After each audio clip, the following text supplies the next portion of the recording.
সবচেয়ে কঠিন বিষয় হলো তার চরিত্রের হেফাজত। সবচেয়ে কঠিন বিষয়গুলোর একটি হলো চরিত্রের হেফাজত। আল্লাহ সুবহানাহু ওয়া তাআলা কোরআনে কারিমে 18 নম্বর পারার প্রথম সূরা মুমিনুনের শুরুতে আল্লাহ বলেছেন, আউযু বিল্লাহি মিনাশ শাইতানির রাজিম, ক্বাদ আফলাহাল মুমিনুন, সেই ঈমানদাররা সফল হবে, আল্লাযীনা হুম ফি সালাতিহিম খাশিউন, যারা তাদের সালাতে খুশু অবলম্বন করে, মনোযোগ ধরে রাখে, খুশুর সাথে সালাত আদায় করে। ওয়াল্লাযীনা হুম আনিল লাগওয়ি মুরিদুন, যারা অনর্থক কাজ পরিহার করে, বেহুদা কাজ করে না, জীবনকে অহেতুক কাজে নষ্ট করে না। ওয়াল্লাযীনা হুম লিয-যাকাতি ফাইলুন, যারা যাকাত আদায় করে। ওয়াল্লাযীনা হুম লিফুরুজিহিম হাফিজুন, সফল মুমিনদের আরেকটি বৈশিষ্ট্য হলো যারা নিজেদের চরিত্রকে হেফাজত করে, সম্ভ্রম রক্ষা করে, যারা তাদের চরিত্রকে অন্যায় এবং আল্লাহর নিষিদ্ধ ক্ষেত্রে ব্যবহার করে না, অনাচার করে না। এই মানুষগুলোর সম্পর্কে আল্লাহ বলেছেন আরও কিছু গুণ বৈশিষ্ট্য, যাদের আমানত অঙ্গীকার রক্ষা করবে। আল্লাহ বলেছেন শেষে এসে, উলাইকা হুমুল ওয়ারিসুন আল্লাযীনা ইয়ারিসুনাল ফিরদাউসা হুম ফিহা খালিদুন, এই বৈশিষ্ট্যের মানুষরাই হলো জান্নাতুল ফিরদাউসের মালিক হবে। তারা জান্নাতুল ফিরদাউসের মালিক হবে, ওয়ারিস হবে। দুনিয়ার মতো না, একটা জমির মালিক হলাম আমি, আমার বাপ মরে গেল, এরপর আমি মালিক হলাম, হতে হতে 40-50 বছর বয়স হয়ে গেল, এরপরে আর 20-30 বছর পরে আমি নিজেই চলে গেলাম। এটা মালিক হওয়া না, এটা দারোয়ানি করা। 20-30 বছর টেক কেয়ার করলাম আমি, এরপর আবার আমার ছেলে মালিক হলো, আরেকজন মালিক হয়ে গেল। কিন্তু জান্নাতুল ফিরদাউসের মালিক যে হবে, সে অনন্তকালের জন্য মালিক হবে। আল্লাহ আমাদেরকে সেটা মালিক হওয়ার তৌফিক দান করুন।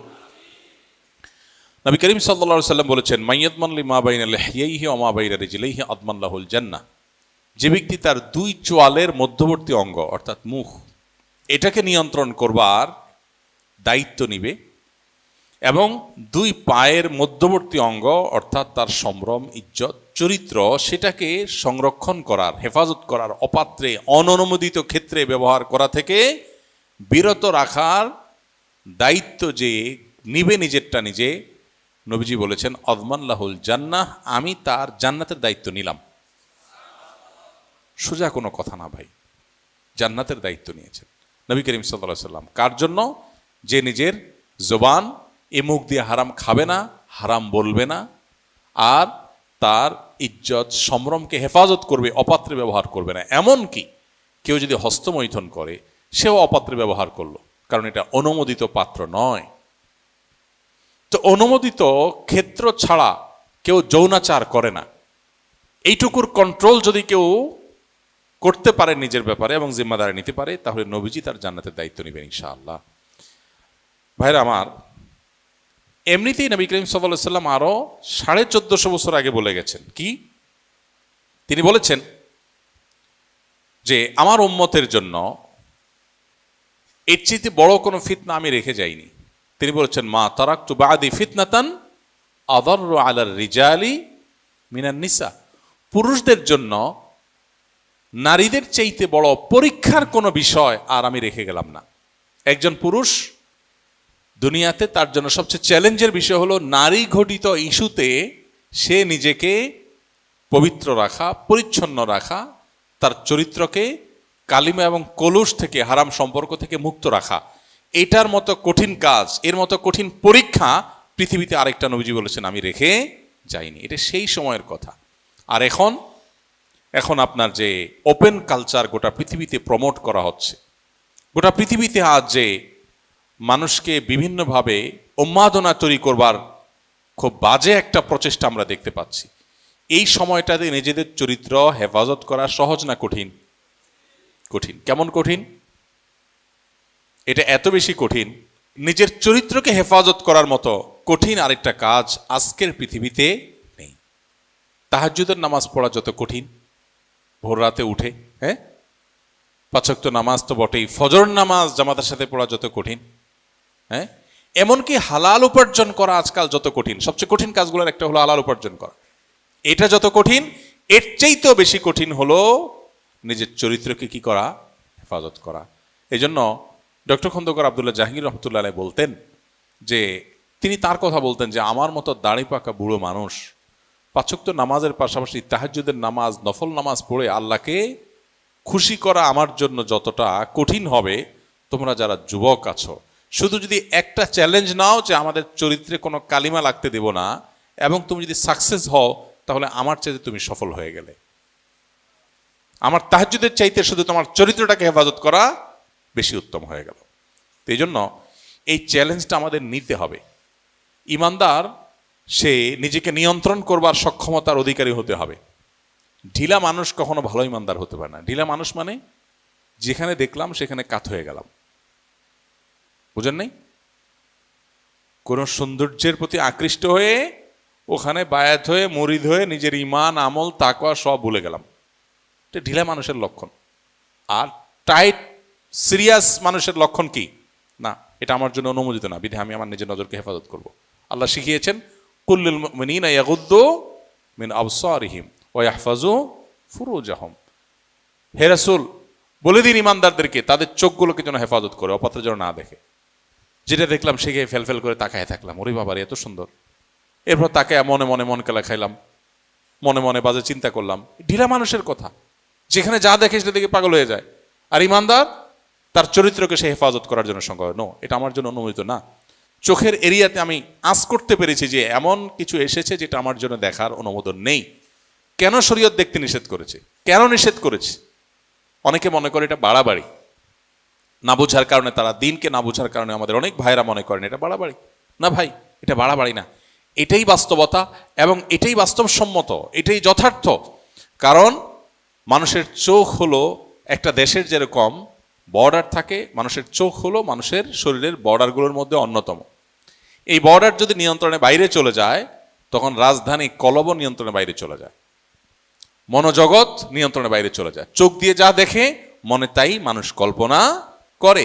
এজন্য রাজধানী তুল্য কল্প বা অন্তর্ক কেউ যদি হেফাজত করতে চায় তাহলে চোখ তুল্য বর্ডার, কান তুল্য বর্ডারকে তার হেফাজত আগে করতে হবে। এই জন্য শরীয়ত বাঁধ দিয়েছে। আজকের দুনিয়া, ভোগবাদী দুনিয়া আপনাকে বলবে কি না, আপনি অন্যায়ভাবে কারোর উপরে চড়াও হতে পারেন না, কাউকে টিজ করতে পারেন না, কাউকে আপনি বাজে কথা বলতে পারেন না।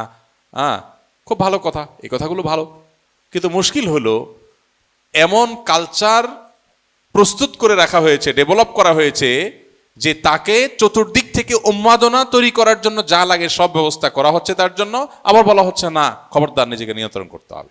হাস্যকর।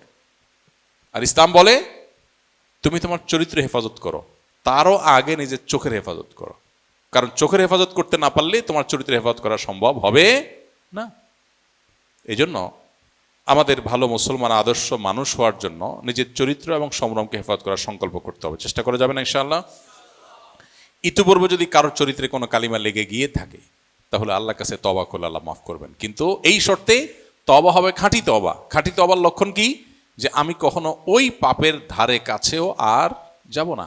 যদি কেউ এই সংকল্প করে ঠিক রাখতে পারে তাহলে ইনশাআল্লাহ বিইذনিল্লাহ আল্লাহ তার পেছনের গুনার জিন্দিগিতে যে জেনা করেছে, হারাম সম্পর্ক সব আল্লাহ মাফ করে দিবেন। এই মোবাইল ফোনে যে হারাম জিনিস দেখায় ইউটিউবে, ফেসবুকে, আমরা অনেকেই দেখি, নামাজ পড়ি আবার দেখি। এই রোগটা, এই ব্যাধিটা আমাদের মধ্যে আছে না নাই? নিয়ন্ত্রণ করার জন্য সংকল্প করতে হবে, না আমি দেখব না। যদি আপনি নিয়ন্ত্রণ করার জন্য সংকল্প করেন, দেখেন আমি বলি এটা চুলকানির মতো, চুলকানির মতো। চুলকানির মলম বিক্রি করবো না, বোঝার জন্য বলতেছি। চুলকানিটা হলো মানুষের যখন চুলকায় কোথাও, তো রাস্তা দুইটা, হয় ধুমসে চুলকানো, যেহেতু চুলকাইতেছে ভালো করে চুলকায়, যখন চুলকায় তখন মানে চুলকানির ক্ষেতটা মিটে যায় যেহেতু মজাই লাগে।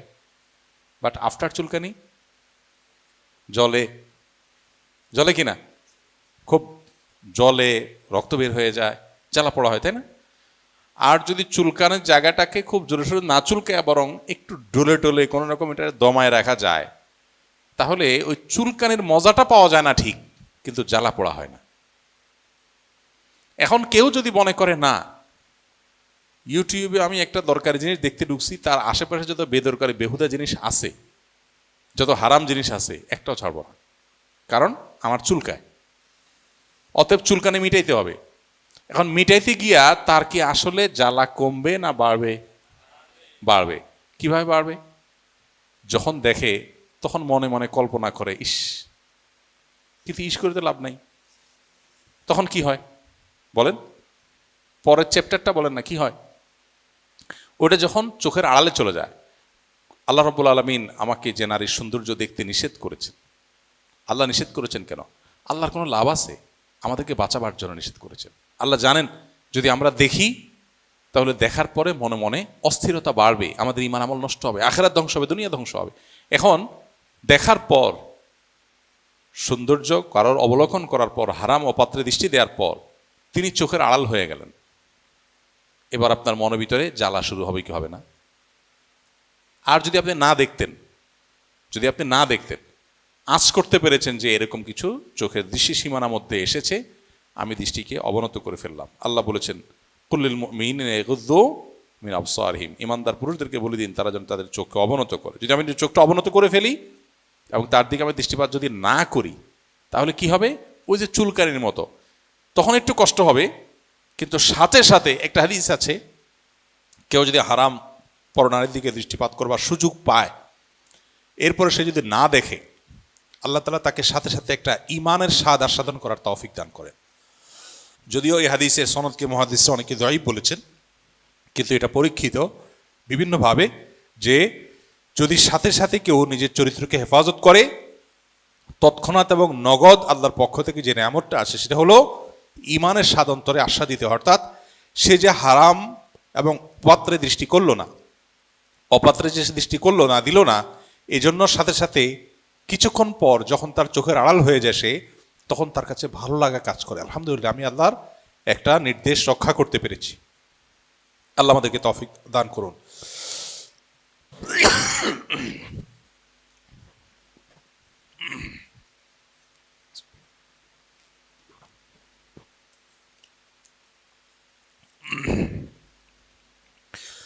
নবী করিম সাল্লাল্লাহু আলাইহি ওয়াসাল্লাম বলেছেন, আতাদরুনা মা আকসারু মা ইউদখিলুন নাস আন-নার?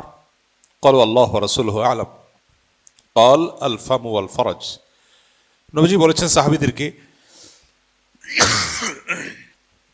তোমরা কি জানো, নবীজি করিম সাল্লাল্লাহু আলাইহি ওয়াসাল্লাম বলেছেন সাহাবীদেরকে, তোমরা কি জানো যে মানুষকে সবচেয়ে বেশি জাহান্নামে নিবে কিসে? মানুষের কোন অঙ্গ, কোন অঙ্গের গুনাহ মানুষকে সবচেয়ে বেশি জাহান্নামে নিক্ষেপ করবে? সাহাবা ইকরাম বলেছেন, আল্লাহ এবং তার রাসূল ভালো জানেন। তখন নবীজি বলেছেন, আল ফামু আল ফারাজ, মুখ এবং লজ্জাস্থান, এ দুটি অঙ্গ মানুষের সবচেয়ে বেশি জাহান্নামে যাওয়ার কারণ হবে। অর্থাৎ এগুলোকে কন্ট্রোল করতে না পারলেই তার দুনিয়াও ধ্বংস, আখিরাতও ধ্বংস।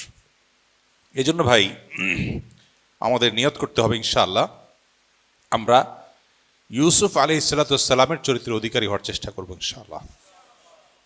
তরুণরা সূরা ইউসুফটা ভালো করে পড়বেন, অর্থ সহকারে, ব্যাখ্যা সহকারে, কিভাবে ইউসুফ আলাইহিস সালামের কাছে হারাম ও অফার আসা সত্ত্বেও তিনি নিজেকে রক্ষা করেছেন। আরশের নিচে যে 7 শ্রেণী মানুষকে আল্লাহ তাআলা ছায়া দিবেন, এর ভিতরে এক শ্রেণী মানুষ হলেন সেই মানুষ যে মানুষ রাজুলুন দাআতহু ইমরাআতুন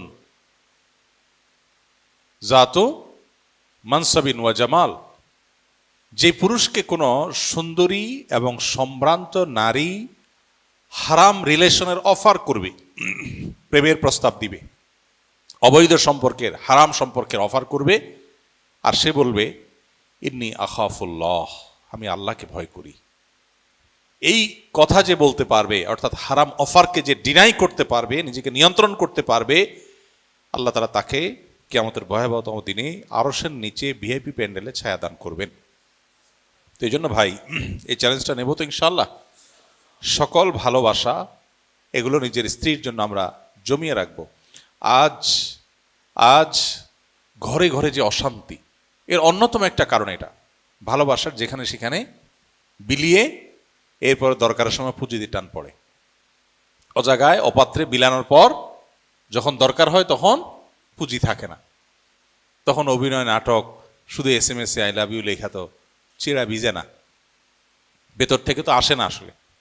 কারণ মহব্বত ভালোবাসা তো রাস্তায় রাস্তায়, স্কুল লাইফ থেকে বিলানো শুরু হয়েছে, ভার্সিটি লাইফ, কর্মস্থল, বিলাইতে বিলাইতে এরপরে তার পুঁজি আসলে আর নাই বেচারার।